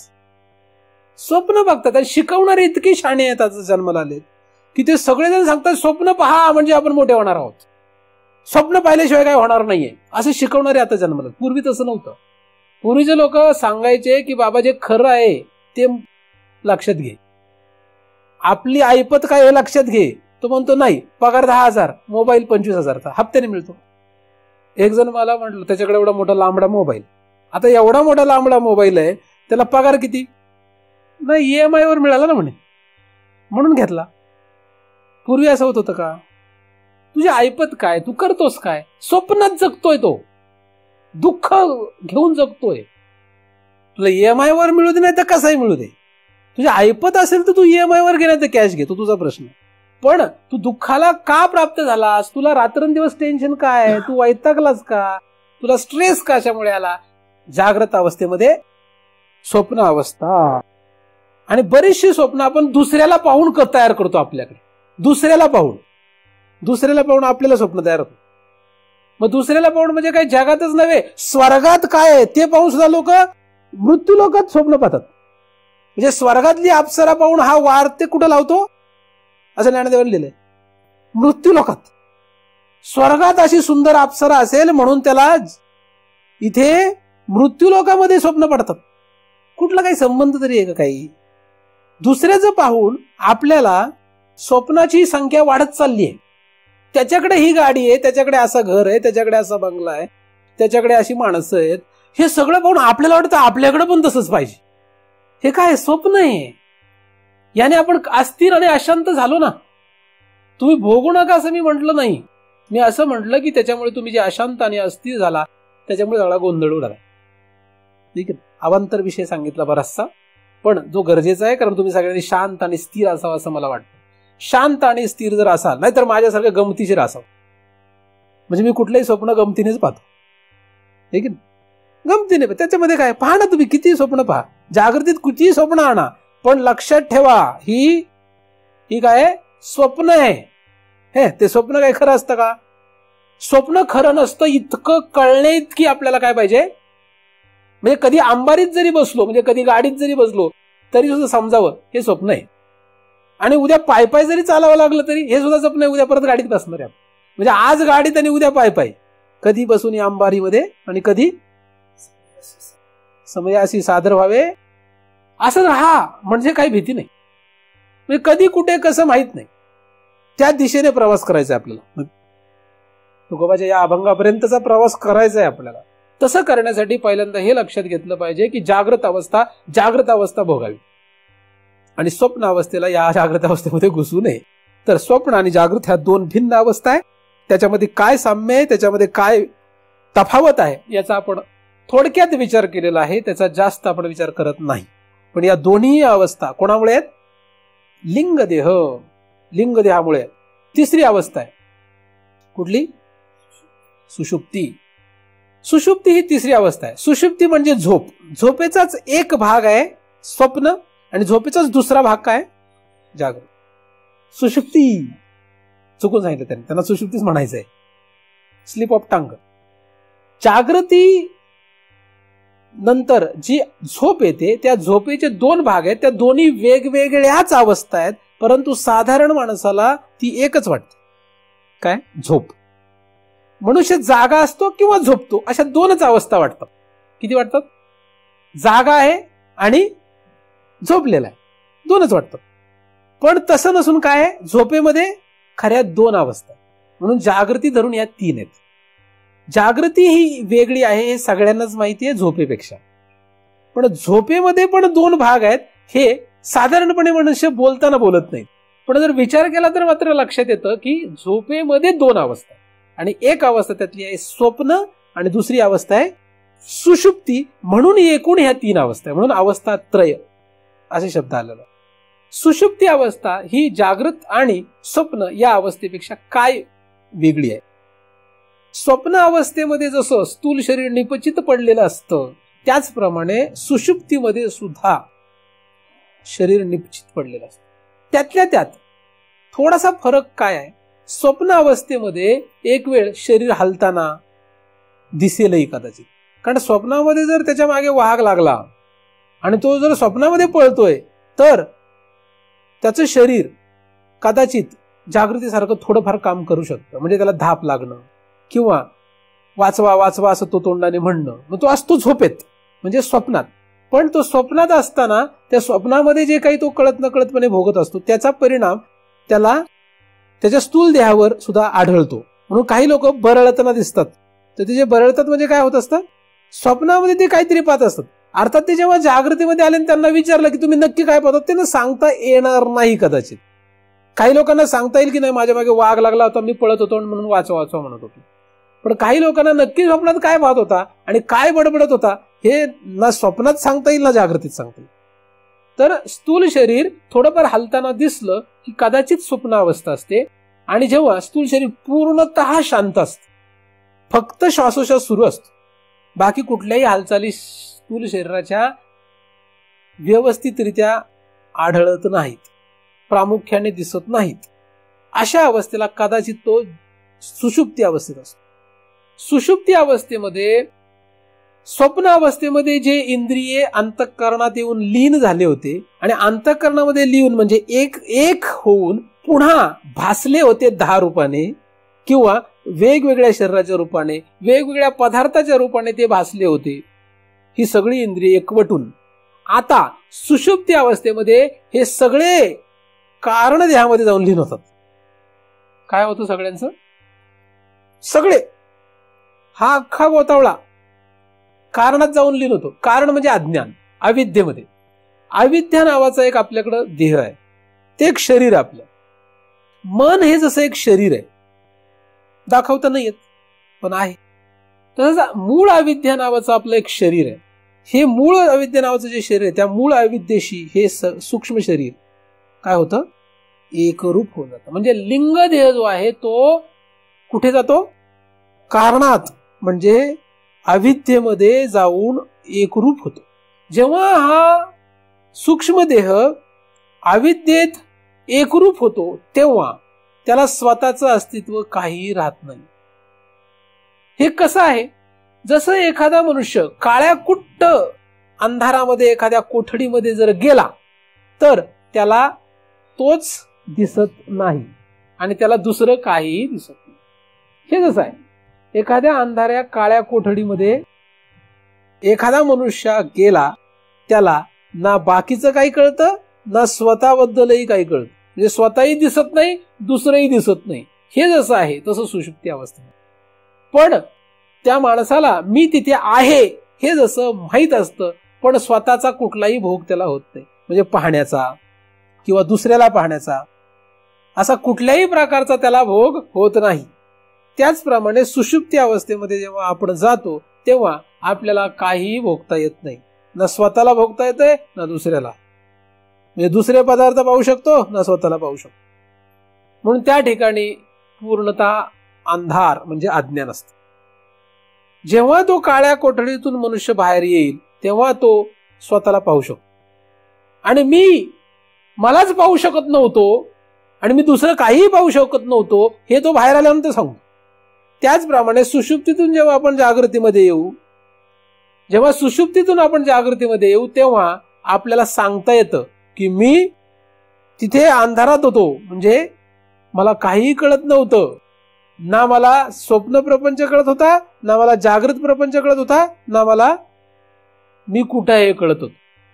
मी होतो, सुखाने होतो, म्हणजे मी होतो, पण मी काहीही भोगू शकत नव्हतो. सुषुप्ती अवस्थेमध्ये ना जागृत प्रपंच भोगता येतो ना स्वप्न प्रपंच. जागृतीमध्ये आणि स्वप्नामध्ये फार धावपळ आहे. जागृत आणि स्वप्नामध्ये फार दुःख आहे, सुख आहे. सुख दुःख असं मिश्रण, असा गोंधळ जागृतीमध्ये आहे आणि स्वप्नामध्ये आहे. पण सुषुप्तीमध्ये हा कुठलाही गोंधळ नाही. गाढ झोप म्हणतात त्याला. गाढ झोपेमध्ये काहीही आपल्याला माहित नसतं, म्हणजे जागृत आणि स्वप्न प्रपंच माहित नसतं. जागृतीमध्ये आणि स्वप्नामध्ये आपण जे भोगतो ते काहीही सुषुप्तीमध्ये भोगावं लागत नाही. पण तरी सुद्धा ही सुषुप्ती अवस्था सगळ्यांना काय प्रिय आहे. आपण सुषुप्ती अवस्थेमध्ये जाऊन काही भोगत नाही तरी सुद्धा आपल्याला सुषुप्ती फार प्रिय आहे. सगळ्यांना झोप प्रिय आहे. असं कोण आहे का ज्याला झोप प्रिय नाही जगामध्ये? कोणीच नाही. असा जगामध्ये असा कोणी नाही ज्याला झोप प्रिय नाही. सगळ्यांना झोप प्रिय आहे. मग झोपेत काय भोगतो? काहीच भोगत नाही. कुठल्याही इंद्रियांचा भोग नाही, कुठलेही विचार नाही, चांगले वाईट, म्हणजे जागृतीमध्ये स्वप्नामध्ये होणारे कुठलंही चांगलं वाईट काहीच नाही तिथे. पण तरी सुद्धा आपल्याला तिथे बरं वाटतं, म्हणून सगळेजण गाढ झोपतो. आपण त्या गाढ झोपेतून आपण जेव्हा खाली स्वप्नात किंवा जागृतीत येतो तेव्हा मात्र पुन्हा प्रपंच सुरू होतं. पुन्हा चांगलं वाईट, पाप पुण्य, धर्म अधर्म असं सुरू होतं. सुषुप्तीमध्ये ना पाप आहे ना पुण्य आहे.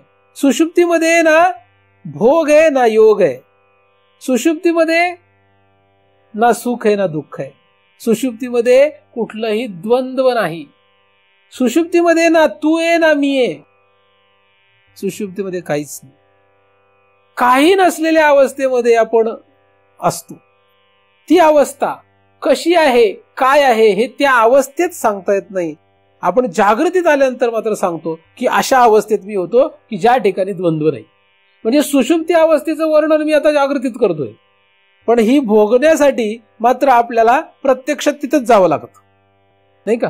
सुषुप्तीमध्ये तुम्ही कायमच जाता. ती अवस्था कशी आहे हे तुम्हाला चांगलंच माहिती आहे, पण या अवस्थेचं वर्णन मात्र तुम्ही त्या अवस्थेत करू शकत नाही, जागृतीत करता. कारण त्या अवस्थेमध्ये वर्णन करण्यासाठी जागृतीत असलेली जी इंद्रिय आहेत ती तिथे नसतात. ते सगळे लीन झालेले असतात, एकरूप झाले, एकवटलेले असतात.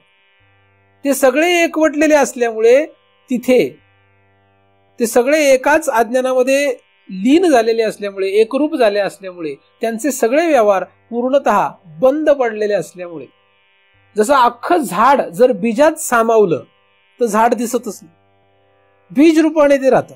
छोट्याशा बी मध्ये जसं मोठा वटवृक्ष असतो, तो वटवृक्ष जसा छोट्याशा बी मध्ये सामावलेला असतो, तसं जागृत आणि स्वप्नाचा असा एवढा मोठा प्रपंच त्या सुषुप्तीमध्ये साठवलेला असतो. तिथे येतो, पण तो बीज रूपाने अविद्येमध्ये येतो. त्या अविद्येतून तो प्रपंच पुन्हा बाहेर पडला म्हणजे फुटला की मग स्वप्न आणि जागृती तयार होते. सुषुप्ती अवस्था, या अवस्थेत जर आपण गेलो नाही तर आपण स्वप्न आणि जागृती भोगू शकत नाही. जो सुषुप्तीत जाणार नाही त्याला स्वप्न आणि जागृती भोगता येणार. म्हणून आपल्याला झोपावंच लागतं. आपण जर झोपलो नाही तर आपण जगू शकणार नाही. आपल्याला झोपायला पाहिजेच, पण माणसं ऐकत नाही. माणसं काय करतात? ऐकत नाही. ते म्हणतात मी जागाच राहीन. प्रयत्न काय सुरू आहे जगाचा? माणसांचा प्रयत्न काय सुरू आहे? आपण जागेच राहायचा प्रयत्न करतायत सगळेजण. झोपतात केव्हा? त्यांना जेव्हा लक्षात येतं कळत न कळतपणे की आता जागू शकत नाही तेव्हा झोपतात. रात्री 12, 1, 2 ते झोपतात का? आता जागू शकत नाही म्हणून झोपतात काही लोक. इतकं त्यांना जागृतीने काय केलंय, पछाडलंय. जागृतीने फक्त नाही पछाडलं, तुम्हाला आधी सांगितलं कोणी पछाडलंय, तिचंच भावबंद आहे स्वप्न. स्वप्नाने पछाडलं. कारण स्वप्न जर पूर्ण करायचं असेल तर 10 वाजता झोपून थोडे जमेल, नाही का. स्वप्न पूर्ण करायचंय, 90% मार्क्स मिळवायचे, मग 10 वाजता झोपून थोडे जमेल, असं आईबाप पोराला शिकवतात. जेवढे पोरं मी पाहिले माझ्यासोबत अभ्यास करणारे, त्यांच्या आईबापाने त्यांना सांगून ठेवलेलं आहे. माझ्या आईबापाला घेणं देणंच नसल्यामुळे त्यांनी मला काय सांगितलं नाही, तू शिक नाही तर नको शिक. पण माझ्या सभोवतालच्या पोरं म्हणायचे, अरे तू 10ला कसं झोपतोस. म्हणलं का, आपल्याला जर डिस्टिंक्शन मिळवायचं असेल, स्वप्न आहे ते, किंवा फर्स्ट क्लास जर मिळवायचं असेल तर झोपायला कितीला पाहिजे, 10ला. 10ला कुठे झोपून जमेल, आपल्याला झोपायला कितीला पाहिजे. झोपायचा विचार ना, 4 तासच झोपायला पाहिजे. मला एक जण म्हणे, किती तास. मी त्याला म्हणलं डोकं आउट आहे का, 3 अवस्था आहेत, 24 तास आहे, डिवाइड बाय 3, किती तास झाले, 8 तास झोपायला पाहिजे. माझा कॉन्सेप्ट एकदम क्लिअर आहे. झोपायचं किती वेळ, 8 तास गाढ झोप, 8 तास स्वप्न, म्हणजे एकूण किती तास, 16 तास झोपला पाहिजे माणूस. आता 16 तास जर झोपायचं असेल तर लोक मारतील ना मला. काय शिकवलं तुम्ही लोकांना, 16 तास झोपायला. 16 तास कोणीतरी ऐकेल का. 8 तास जागायचं, 16 तास झोपायचं. 16 तासातले 8 तास स्वप्न बघायचं आणि 8 तास गाढ झोपायचं. असली तब्येत राहील ना ठणठणीत, जगातला कुठलाच रोग लागायचा नाही आपल्याला. पण असं होऊ शकत नाही. आपल्याला लोक लाथा घालून उठवतील, हे की नाही, का नाही उठवायचं. बरं आहे, जे लोकांना भरपूर झोपा वाटतं ना, ते लोक म्हणतील महाराजांनी चांगलं सांगितलं. आपण सुषुप्ती अवस्था जी आहे, ही सुषुप्ती अवस्था आपल्याला अत्यंत गरजेची आहे. नीट झोप घ्या तर जागृती नीट होईल. नीट झोपचा अर्थ रात्री 12ला झोपणे नाही. कारण महाराजांनी सांगितलं 8 तास झोपायचं, रात्री झोपतो 12ला, उठतो कितीला मग, 8 तास मोजा. महाराजांनी सांगितलं ना किती तास झोपायचंय, 8 तास. 8 तास जर झोपायचंय आणि हा 12ला झोपला तर किती वाजता उठेल, 8 वाजता उठेल. 2ला झोपला तर, महाराजांनी सांगितलं 8 तास झोपायचंय. नीट झोपण्याचा अर्थ होतो जेव्हा सूर्य जमिनीवर नसतो, म्हणजे आपल्या भागावर पृथ्वीच्या नसतो, तेव्हा झोपायचं. सूर्य उगवण्याच्या आत उठलाच पाहिजे, नाहीतर लात घालायची. शक्य नाही, तीच घालतील आपल्याला लात. हे सगळ्यांना आई बापाला माहिती आहे. कारण आग नाही द्यायचंय त्यांना. आपली व्यवस्था आपणच आग कशी हाणून पाडावी म्हणून लोक घाबरतात पोरांना लवकर उठवायला. कारण उद्या तेच आपल्याला उलट पालट केलं त्याने तर काय ना, भीती. असो, गमतीचा भाग सोडून द्या. सूर्य उगवण्याच्या आधी उठला पाहिजे आणि सूर्य मावळल्यानंतर कधीही झोपला तरी काय. मी तर म्हणतो सूर्य मावळल्यानंतर संधी प्रकाश पूर्णता गेला, जास्तीत जास्त 8 वाजता. 8 वाजता झोपा तुम्ही, काही फरक नाही पडत. उलट पूर्वीचे लोक 8ला झोपून जायचे, 4ला उठायचे तांबडं फुटले, काही 3ला उठायचे. म्हणून तर सुदृढ होते, चांगले, कमी रोग होते. काही काही लोक मला असे शहाणे सांगतात आता, ते म्हणतात पूर्वी रोग नव्हते. असं नाही, पूर्वी रोग होते पण ते डिटेक्ट करणाऱ्या मशिनरी नव्हत्या. म्हणलं काय तुमचे डोके चालतील सांगता येत नाही. पूर्वी रोगच कमी होते, मशिनरी डिटेक्ट करणार नव्हते असं नाहीये. मशिनीचा उपयोग नाहीये, काही रोगच कमी होते. असो, तर झोप ही जी आहे, म्हणजे सुषुप्ती जी आहे, ही आपल्याला भोगणे आहे. सुषुप्तीमध्ये जर आपण गेलो तर जागृत आणि स्वप्न प्रपंच नीट भोगता येत. म्हणून सगळ्यांनी काय करावं, लवकर झोपावं, लवकर उठावं. लवकर म्हणण्यापेक्षा सूर्य जागा असताना, म्हणजे सूर्य आकाशात असताना, आपल्या भूतलावर असताना झोपू नये. आणि सूर्य जेव्हा पृथ्वीवर नाही तेव्हा मात्र झोपावा, अशी सृष्टी आहे. असा सृष्टीचा नियम आहे. त्याच्या विरुद्ध गेला तो अपराध आहे. त्यालाच शास्त्रामध्ये पाप असं म्हणतात. लोक म्हणतात पाप म्हणजे काय, पाप म्हणजे नियमाच्या विरुद्ध, ज्याच्यामुळे दुःख तयार होतं त्याला म्हणतात पाप. पाप म्हणजे असं काय फार मोठं भयानक काहीतरी असतं असं नाही. सूर्य जेव्हा असतो तेव्हा झोपू नये, हे आहे पुण्य. आणि सूर्य असताना झोपावं, सूर्य नसताना जागावं, याला म्हणतात. म्हणून रात्री जेवढ्या वेळ आपण जागतोय तेवढं आपण काय करतोय, पाप करतो. पाप सूर्य. जितका वेळ उशीरपर्यंत जागणार आपण तेवढं पाप सुरू आहे. आणि तुम्हाला माहिती आहे, जेवढे लोक रात्री जागतात त्यांच्या बुद्धी फार विचित्र व्हायला लागते, विचित्र विचार करायला लागते. उशीरपर्यंत जागणाऱ्या लोकांचे विचार सगळे विचित्र दिशेने जायला लागतात, हळूहळू हळूहळू. लगेच जातील असं नाही, हळूहळू जातात ते. विचित्र या शब्दाचा अर्थ फारच गमतीशीर होऊ शकतो. म्हणजे विचित्र म्हणजे नक्की काय असा प्रश्न येऊ शकतो. पण लवकर झोपावं आणि लवकर उठावं म्हणजे काय होईल, जागृत अवस्था नीट भोगता येईल. सुषुप्ती, सुषुप्तीचा विचार आहे. सुषुप्ती म्हणजे ज्या अवस्थेमध्ये जागृती नाही आणि स्वप्न नाही, या दोन अवस्था नाही. आणि या दोन अवस्था भोगायच्या तर सुषुप्ती अवस्था नीट पाहिजे. किती तास झोपावं? झोप जी आहे ती कमीत कमी आपल्याला, म्हणजे स्वप्न अधिक सुषुप्ती हे दोन्ही मिळून आपल्याला कमीत कमी 8 तास पाहिजे. 16 तास जाग, हा चुकीचं गणित आहे, गणित चुकीचं आहे.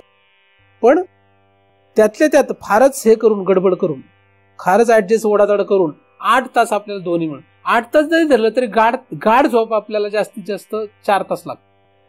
म्हणजे 4 तास गाढ झोप आणि 4 तास स्वप्न असंच धरलं आपण. काही स्वप्न असे असतात की ती कधी पाहिली हे आपल्याला लक्षात पण राहत नाही. म्हणून तुम्ही असं समजू ना की मला रोज स्वप्न नाही पडत. स्वप्न आपल्याला रोजच पडतं, पण ते सांगता पण येत नाही, लक्षात पण राहत नाही, असे स्वप्न असतात. एखाद्याला ते मान्य नसेल त्यांनी 6 तास धरा, 6 तास गाढ झोपतो, 2 तास स्वप्न. पण हे काही योग्य नाहीये, कारण उरलेले किती तास आहेत? 16 तास. 16 तास तुम्ही जर जागे राहता तर किती मोठं तुमच्यावर नुकसान होणार आहे, तुमचे नुकसान किती मोठं होणार आहे. कारण 16 तास म्हणजे चुकीच्या रीतीने आपण जागतो. आता एखादा म्हणेल नाही मग मी काय करतो, त्या 16 तासामध्ये 8 तास जागा असताना स्वप्न पाहतो. त्याचा काय परिणाम होतो मी आधीच सांगितलेलं आहे. कारण एखादा म्हणेल नाही मी झोपून स्वप्न नाही पाहतो, जागा असताना जागृतीत स्वप्न आणायला आपल्याला परवानगी नाहीये खरी. कारण त्याने काय गडबड झाली मी तुम्हाला आधी सांगितलंय. जागृतीमध्ये स्वप्नाला घुसू नये, त्याने अशांतता, अस्थिरता आणि अराजकता जगामध्ये माजणार आहे, ती माजलीच आहे, माजत आहे. कारण जेव्हा कॉम्पिटिशन सुरू होतं, म्हणजे स्पर्धा सुरू होते, तेव्हा अराजकता माजते, पाय ओढावड सुरू होते आणि मग अशांतता येते. तर हे सगळं जे गणित आहे एकदम सोपं आहे. मला कोणाशी कॉम्पिटिशन करायची गरजच नाहीये. कशासाठी मी कॉम्पिटिशन करू कोणाशी? मी माझा पहिला नंबर मिळवतो वर्गात, मी कशाला कोणाशी कॉम्पिटिशन करू?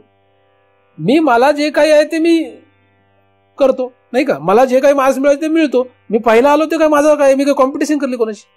मी पहिला आलो काय दुसरा आलो काय, मी पहिलाच आहे. वर्गात मी 5वा आलो तरी पहिलाच आणि पहिला आलो तरी पहिलाच, तर कारण माझी कोणाची कॉम्पिटिशन नाही. म्हणून 5वा आलो तरी दुःख नाही आणि पहिला आलो तरी सुख नाही. दोन्ही अवस्थेमध्ये सुख दुःख रहित मी सुखी आहे का नाही? म्हणून महाराज म्हणून मी जगामध्ये किती मोठा असलो काय, लाख लोक ऐकायला बसले काय आणि 5 माणसं बसली काय, काहीच फरक पडत नाही मला. आणि कोणी ऐकायला नाही बसलं तरी फरक नाही पडत आहे का? कारण स्पर्धाच नाही आपली कोणाशी, कारण मी स्वप्नच पाहत नाही. जेव्हा मी स्वप्नात असतो त्या स्वप्नामध्ये माझी झोप असते, म्हणून झोपेतलं स्वप्न पाहण्यासाठी तुम्हाला कोणी अडवलेलं नाही. पण जागृतीमध्ये स्वप्न आणू नका आणि जागृतीत सुषुप्ती पण आणू नका, त्या भिन्न भिन्न अवस्था. जागृतीत सुषुप्ती आणावी काय? आता जागृतीत सुषुप्ती कशी येईल? जागृतीत सुषुप्ती आणू नये. जागृतीत सुषुप्ती येऊ शकते का? सुषुप्ती म्हणजे काय? 2 देहांचं भान नसणं. 2 देहाचं भान नसणे या अवस्थेला म्हणतात सुषुप्ती. ज्या अवस्थेमध्ये 2 देह आणि त्यांच्या कार्याचं अजिबात भान नसतं, 2 देह आणि त्यांचे कार्य धड होतच नाहीत, त्या अवस्थेला म्हणतात सुषुप्ती. आता काही लोक जागा असताना सुद्धा अशी अवस्था निर्माण करण्याचा प्रयत्न करतात. काय करतात? जागा असतानाच अशी अवस्था निर्माण करण्याचा प्रयत्न करतात आणि त्याला ते योग निद्रा म्हणतात. प्रयत्नपूर्वक निर्माण केलेली सुषुप्ती. असो, ते अवस्था एक वेगळी, तिचं मी नंतर तुम्हाला पुढे अभ्यास सांगणार आहे, म्हणून तो अभ्यास सांगत नाही. पण काही माणसं बघा, साधारण माणसाचा विषय सांग, काही माणसं जागा असताना स्वप्नही पाहत नाहीत, जागृतीतलं काही कामही करत नाहीत, शून्यतच असतात. कोमा ही वेगळी अवस्था, ती मूर्छा अवस्था. पण साधा मनुष्य, त्याला ऍक्सिडेंट नाही, कुठलाही काही नाही. तुम्ही पण बऱ्याच वेळा असं करत असाल, मी पण कधी कधी करतो असं. जागाच बसलेला आहे, काहीच करत नाही, ना स्वप्न पाहतोय ना जागृतीतलं काही काम करतोय, पण काय करतोय काहीच माहित नाही. होतं ना असं बऱ्याच वेळा? कधी होतं असं? तर नाही होत असं. बऱ्याच वेळा असं होतं, तुम्ही जागृत, तुमचं स्थूल शरीर काहीही काम करत नाही, कुठल्या कामाचं नसतं, आणि स्वप्न अवस्थामधले म्हणजे मन आणि बाकीचे जे इंद्रिय ते सुद्धा काहीच काम करत नाही. एकाच जागी तुम्ही एकदम गप्प होत, गप्प, जशी काही ती सुषुप्तीची अवस्था आहे जागृतीत. असं होतं. कधी होतं असं? असं होतं का नाही होतं? फार कमी वेळा होतं असं, सगळ्यांचंच नाही होत, पण असं होतं. काहीच सुचत नाही त्यावेळेस. अति दुःख झालं. कधी होतंय? अति दुःख झाले की त्याचं सगळं बंद पडतं. ना शरीर हालतंय, ना स्वप्न पाहतोय, ना काही नाही. अति दुःख. किंवा अति सुख झालं तरी असं होतं, हरकून जातो, स्तब्ध होतो. जागृतीच असते जागृती, पण सुषुप्ती सारखा भाव तयार होतो. अर्थात ज्या 3 अवस्था मिळून 9 अवस्था तयार केल्यात त्याच्यामध्ये तो एक अभ्यास येतो, तो जास्त मी बोलणार नाही ते, पण थोडक्यात माहिती म्हणून सांगतो. तर जागृतीतच सुषुप्ती आणते ते, तर तिला जागृत सुषुप्ती अवस्था म्हणतात. 9 अवस्था ज्या वर्णन केल्या त्याच्यामध्ये ती जागृत सुषुप्तीचा तो भाग आहे. तर सुषुप्ती अवस्था ही सुषुप्तीतच भोगावी, जागृतीत, स्वप्नात, मग त्या अवस्थांमध्ये खरी गंमत आहे की नाही. एकमेकांमध्ये या अवस्था घुसडवण्यात काही अर्थ नाही, गोंधळ उडतो त्याने. 9 अवस्था तयार होतो, आणि 9 अवस्था तयार झाले की नाकी 9 येतात. मग 9 नको, आपल्याला 3च पाहिजे. 9 आहेत का 3 आहेत? 3 आहेत, पण केल्या 9 कोणी? आपण. मग 9 केलं म्हणजे काय होणार? नावाचा पाडा, हे की नाही. त्यामुळे 9 अवस्था नाही करायच्या. आपल्या किती अवस्था पाहिजेत? 3च अवस्था पाहिजे. 3 अवस्था, जागृत, स्वप्न, सुषुप्त. म्हणून जेव्हा झोपणार तेव्हा आपण झोपायचंच, जेव्हा जागे आहोत तेव्हा फक्त जागे आहे, आणि स्वप्नात असतो तेव्हा मी स्वप्नात असतो, बस. असं लक्षात ठेवायचं. हे आपण लक्षात ठेवलं की आपण या अवस्था भोगणार, आपणच लक्षात ठेवायचंय. तर या 3 अवस्थात्रय मनवेती, या 3 अवस्था ज्या लिंगदेहाच्या आहेत. आता लिंगदेहाच्या म्हणत असलो तरी सुद्धा आपल्याला शास्त्रामधून हे माहित आहे की जागृत अवस्था ही स्थूल देहाची आहे आणि सुषुप्ती अवस्था ही कारण देहाची. मग इथे 3 अवस्था या लिंगदेहाच्या का म्हणतात? या अवस्था लिंगदेहाने प्रामुख्याने भोगल्यात. त्या लिंगदेहाच्या साह्याने या 3 अवस्थांना भोगतायत. 3 अवस्था भोगायच्या तर लिंगदेह पाहिजेच. आपण आधी हेच पाहिलेलंच आहे की लिंगदेह हा सर्व भोगाला कारण होय, सगळ्या भोगायला कारण तोच आहे. तो स्वतः भोगू नाही शकत, तो जडात्मक असल्यामुळे, पण त्याच्याशिवाय भोगता येत नाही. म्हणून लिंगदेह जर असेल तरच जागृती भोगता येते, लिंगदेह असेल तरच स्वप्न भोगता येतं, लिंगदेह असेल तरच सुषुप्ती भोगता येते. मग 3 अवस्था भोगण्यासाठी लिंगदेहाची अपेक्षा आहेच आहे, नाही का. म्हणून 3 अवस्था आपण भोगू नये. काय, तुम्ही ब्रह्मज्ञान प्राप्त करायला निघाले असले तरी असं समजू नका की 3 अवस्था भोगायचे नाहीत आपल्याला. ब्रह्मज्ञान झालं तरी या 3 अवस्था भोगायच्या. काही लोकांनी ह्याच्यात गोंधळ निर्माण करून ठेवलाय, आणि ते लोक असं काहीतरी सांगतात की जेव्हा ब्रह्मज्ञान होतं तेव्हा त्याला 3 अवस्था राहत नाहीत. शास्त्रात प्रमाण आहेत त्याला तशी. जागृत, स्वप्न, सुषुप्ती नाठवे काही नाही असं नाही, नाठवे काही नाही असं नाही सांगितलेलं. आहेत त्या अवस्था, पण त्या बाधित असतात, म्हणून ते नाठवे शब्दामध्ये बाद आहे. त्यामुळे साधू संतांचे शब्द लगेच जसेच्या तसे शब्दार्थाने किंवा वाक्यार्थाने किंवा वाच्यार्थाने घेऊ नका. त्याच्यामध्ये लक्षार्थ कदाचित वेगळा असू शकतो. तर नाठवे शब्दामध्ये बाद आहे, नाठवे शब्दामध्ये नष्ट झालेले नाहीत. म्हणून तुकोबा असो किंवा कुठले अवतारी महापुरुष असो किंवा जीवनमुक्त या स्थितीला पोहोचलेले एखादे महात्मे असो, यांच्या या 3 अवस्था नष्ट झालेल्या असतात असं कोणी समजू नये. त्यांच्या या 3 अवस्था असतात, म्हणजे आपल्याला सुद्धा या 3 अवस्था शेवटपर्यंत भोगणे. जिथपर्यंत स्थूल देह आहे तिथपर्यंत जागृती आहे, ती भोगायचीच. जिथपर्यंत स्थूल देह आहे तिथपर्यंत त्याचा अर्थ मागे सूक्ष्म देह आहे, आणि त्याचा अर्थ मागे कारण देह आहे. म्हणजे जिथपर्यंत स्थूल देह आहे तिथपर्यंत 3 अवस्था आपल्याला भोगण्याच. म्हणून महाराज जर झोपलेले असले समजा, तर कुठे असतील ते? कुठे असतील? एक तर स्वप्नात किंवा सुषुप्तीत. असं अजिबात समजू नका की महाराज झोपलेले आहेत म्हणजे ते जागेच आहेत. तर काही लोक असे सांगायला लागले, काही लोकांना असं सांगायला लागले की या निशा सर्व भूतानाम तस्याम जागृती संयमी. म्हणजे सगळे लोक जिथे झोपलेले असतात तिथे हे जागे असतात. म्हणजे साधारण मनुष्य जिथे झोपलेला असतो तिथे साधू मात्र जागा असतो. म्हणजे साधू झोपलेला असतो तेव्हा झोपलेलाच नसतो, तो जागा असतो. म्हणले तुला कोणी शिकवलं? श्लोकाचा अर्थ कुठला कुठे कसा नेशील आणि काय करशील याला काही थांगपत्ता आहे काही? असा त्याचा अर्थ नाहीये. साधू म्हणून झोपलेला असल्यानंतर साधूला विनाकारण उठवू नका, नाहीतर खादाल फटके, नाही का? कारण साधूला क्रोध येत नाही का? येतो. साधूला क्रोध येऊ नये असं काही नसतं. तर साधू झोपला म्हणजे साधारण माणसासारखा झोपतो. आणि साधू स्वप्नात गेला म्हणजे साधारण माणसाला स्वप्न बघतो का? साधूला म्हणजे उत्कृष्ट चांगले चांगले स्वप्न पडतात असं काही समजू नका. साधूच्याही स्वप्नामध्ये वाघ लागून साधू पळत असतो, नाही का? किंवा साधू सुद्धा स्वप्नामध्ये गटारात लोळत असेल, किंवा साधू सुद्धा स्वप्नामध्ये एखाद्या राजमालामध्ये पोहडलेला असेल. काही सांगू शकत नाही, त्याला काही ताळमेळ नाही. साधारण माणसाचं तसंच आहे. म्हणून साधूचं जगणं आणि साधारण माणसाचं जगणं यात कुठलाच फरक नसतो या पातळीला. मग त्याला सुद्धा या 3 अवस्था अशाच आहेत. साधारण माणसाच्या या 3 अवस्था आणि साधूच्या या 3 अवस्था भिन्न नाहीत. मग साधूमध्ये आणि साधारण माणसामध्ये काय फरक असेल? जो पारमार्थिक फरक आहे तो निराळा आहे. तो हा फरक आता आपण इथे वर्णन करणार नाहीये. पण व्यावहारिक दृष्ट्या जर थोडाफार फरक आपल्याला धरावा लागला तर काय धरता येईल? तर मगाशी मी सांगितल्याप्रमाणे साधू निश्चल आणि शांत असतो, कारण तो 3 अवस्था एकमेकांमध्ये घुसडत नाही. एखादा साधू तसा घुसडत जरी असला तरी तो बाधित रूपाने घुसडत असल्यामुळे त्याला खरं तर आंतरिक कुठलंही दुःख होत नाही.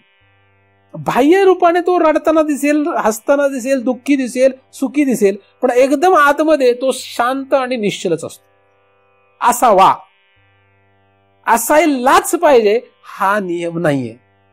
त्यामुळे आधी सांगितलं ही व्यावहारिक गोष्ट आहे, ही पारमार्थिक नाहीये. म्हणून साधारण माणसामध्ये आणि साधूमध्ये कदाचित बोधाचा फक्त फरक असू शकतो. म्हणजे त्याला हे सगळं माहित असतं की जागृत म्हणजे काय, स्वप्न म्हणजे काय, सुषुप्ती म्हणजे काय. तुम्हाला सुद्धा या 3 अवस्था अशा भेदाने वेगवेगळ्या कशा आहेत, या अवस्था एक रूपाने कुठे कुठे आहेत ह्या जर सगळ्या लक्षात आल्या तर बऱ्यापैकी तुमची शांतता आणि स्थिरता आपोआपच येईल. आपोआप येईल का नाही येणार? तर एवढं मी तुम्हाला जे सांगितलं हे फक्त 3 अवस्थेचं थोडक्यात वर्णन आहे. 3 अवस्था आपल्याला एका चिंतनामध्ये वर्णन करण्यासारख्या नसाव्यात आणि नाहीत, पण तरी सुद्धा ओघाने जे काही विषय या ठिकाणी या 3 अवस्थेबद्दल आले त्याचं आपण चिंतन इथे केलेलं आहे. या 3 अवस्था आपल्या सर्वांना ब्रह्मज्ञानानंतरही भोगणे आहे आणि ब्रह्मज्ञानाच्या आधीही भोगणे आहे. परंतु ब्रह्मज्ञानानंतर या 3 अवस्था वेगळ्या रीतीने भोगतात आणि ब्रह्मज्ञानाच्या आधी मात्र त्या वेगळ्या रीतीने भोगत असतो. साधक दशेमध्ये या अवस्थेंची आपण ओळख करून घ्यावी. या ओळखीने नक्कीच आपल्याला जागृत अवस्थेमध्ये शांतता आणि स्थिरता मिळेल. स्वप्नामध्ये शांतता आणि स्थिरता मिळवणं हे कोणाच्याही बापाच्याने शक्य नाही. सुषुप्तीमध्ये स्थिरता मिळवण्याची गरज नाही, कारण तिथे आपोआपच स्थिरता आहे. राहिला प्रश्न फक्त जागृतीचा. स्वप्नात काय स्थिरता कोण मिळविल, कसं मिळविल ते आपल्या हातात नाही. तो धनुष्यातून निघालेला बाण आहे. कारण ते पूर्वकर्मावर ते अवलंबून आहे, संस्कारावर अवलंबून आहे. त्यामुळे त्याचा आपला काही आता ताळमेळ बसणार नाही. सुषुप्ती अवस्था तिथे तर आपण शांत स्थिर असतोच, म्हणून तिथे प्रश्न नाही. राहिला प्रश्न जागृतीचा. फक्त जागृतीत जर आपल्याला शांत आणि स्थिर आणि एकदम व्यवस्थित जगायचं असेल तर काय करावं? स्वप्न अवस्था सगळ्यात भयानक जी इकडे घुसते तिला फक्त घुसू द्यायची. घुसखोर येते, विसा लागत नाही, काही लागत नाही, एंट्री डायरेक्ट. पाकिस्तान आणि बांगलादेशवाले कधी घुसतात भारतामध्ये, तसे ही अवस्था डायरेक्ट स्वप्नात. कशी? स्वप्नात नाही, कुठे? जागृतीत घुसत राहते आणि आपण म्हणतो वा वा, चांगलं वाटतं आपल्याला, कमी पगारात काम करा, नाही का? घुसखोर हे कसे असतात? घुसखोर हे कमी पगारात काम करतात आणि 8x8च्या खोलीमध्ये 10 राहतात, 15 राहतात, 20 पण राहतात आणि 24 तास पण काम करतात. मग तसंच जागृतीमध्ये ही स्वप्न अवस्था जर घुसली तर ती काय करीन? तुम्हाला अख्खं व्यापून टाकीन. आणि तुम्ही 2 तास 3 तास काय, तुम्ही 16 तास जागे असले तर 16 तास तुम्हाला स्वप्नात ठेवीन. ती 16 तास काम करून घेईन तुमच्याकडून. 16 तास तो धावपळ करतो. कायसाठी? स्वप्न पूर्ततेसाठी. स्वप्न आहे माझा मुलगा कोण झाला पाहिजे? जज, डॉक्टर. अरे तुझं स्वप्न त्याच्या कर्माशी कसं जुळेल? पण ह्याचं स्वप्न आहे. निर्माण न झालेला पोरगा, निर्माणच झाला नाही, पोरगा होतो का पोरगी होते हेच अजून लपडं त्याला माहित नाही, आणि तो काय म्हणतो माझा पोरगा कोण होईल. किती स्वप्न, काय कसला गोंधळ ह्या जगाचा. कसं थांबवणार आपण, कसं थांबवू शकतो. लोक ऐकणारच नाही. अब्दुल कलाम तर म्हणतात, चांगला माणूस आहे, पण काय म्हणतात ते म्हणतात स्वप्न कसं पाहिजे, झोपेत जे पाहतात ते स्वप्न नव्हे, जे स्वप्न तुम्हाला झोपू देत नाही ते स्वप्न आहे, ते खरं स्वप्न पहा, असं त्यांचं म्हणणं. काय माणसाला म्हणावं, तुम्हाला झोपच लागली नाही पाहिजे असं स्वप्न बघा. आणि शास्त्र काय सांगतं, स्वप्न फक्त झोपेतच बघावं, जागृतीत नाही. जर आपल्याला अख्ख्या जगाचं वाटोळं करायचं नसेल, स्वतःचं वाटोळं करून घ्यायचं नसेल, आता जगाचा प्रवाह जसं ते होणारच आहे, त्याला मी बदलू शकणार नाही, कारण जगाचा प्रवाह बदलायचं स्वप्न मी पाहत नाही, ठीक आहे. पण आपलं स्वतःचं कमीत कमी तुम्ही तरी लक्षात घ्या की स्वतःची अस्थिरता, अशांतता थांबवणं, शांत स्थिर होणं हे सर्वस्वी तुमच्यावर अवलंबून. आणि शांत स्थिर पाण्यामध्ये जसा तळ दिसतो, शांत स्थिर स्वच्छ पाण्यामध्ये जसा तळ दिसतो, तसाच शांत स्थिर आणि पवित्र जीवाला त्याच्या तळाला असलेलं ब्रह्म लक्षात येऊ शकतं, त्याला कोणी अडवू शकत. म्हणून शांत व्हा, स्थिर व्हा, पवित्र नंतर हो. आपण पहिले काय व्हा, शांत स्थिर व्हा. तुम्ही सर्वांनी शांत स्थिर व्हावं यासाठी तुम्हाला या अवस्थेचा अभ्यास लक्षात यावा. या अवस्था भोगणारं लिंगदेह तुम्हाला नीट लक्षात यावा. लिंगदेह हा जडात्मक आहे हेही लक्षात यावं. या लिंगदेहाला चालवणारा जो प्रमुख कोणी देव आहे तोही नंतर तुम्हाला नक्कीच लक्षात यावा. यासाठी आपणा सर्वांवर भगवान श्री आद्य शंकराचार्यांची कृपा हो अशी त्यांच्या चरणी प्रार्थना करतो आणि त्यांच्या कृपेने निर्माण झालेले चिंतन त्यांच्याच चरणी अर्पण करून येथेच पूर्ण विराम. पुंडलीक वरदा हरी विठ्ठल श्री ज्ञानदेव तुकाराम. पंढरीनाथ भगवान की जय. माऊली ज्ञानेश्वर महाराज की जय.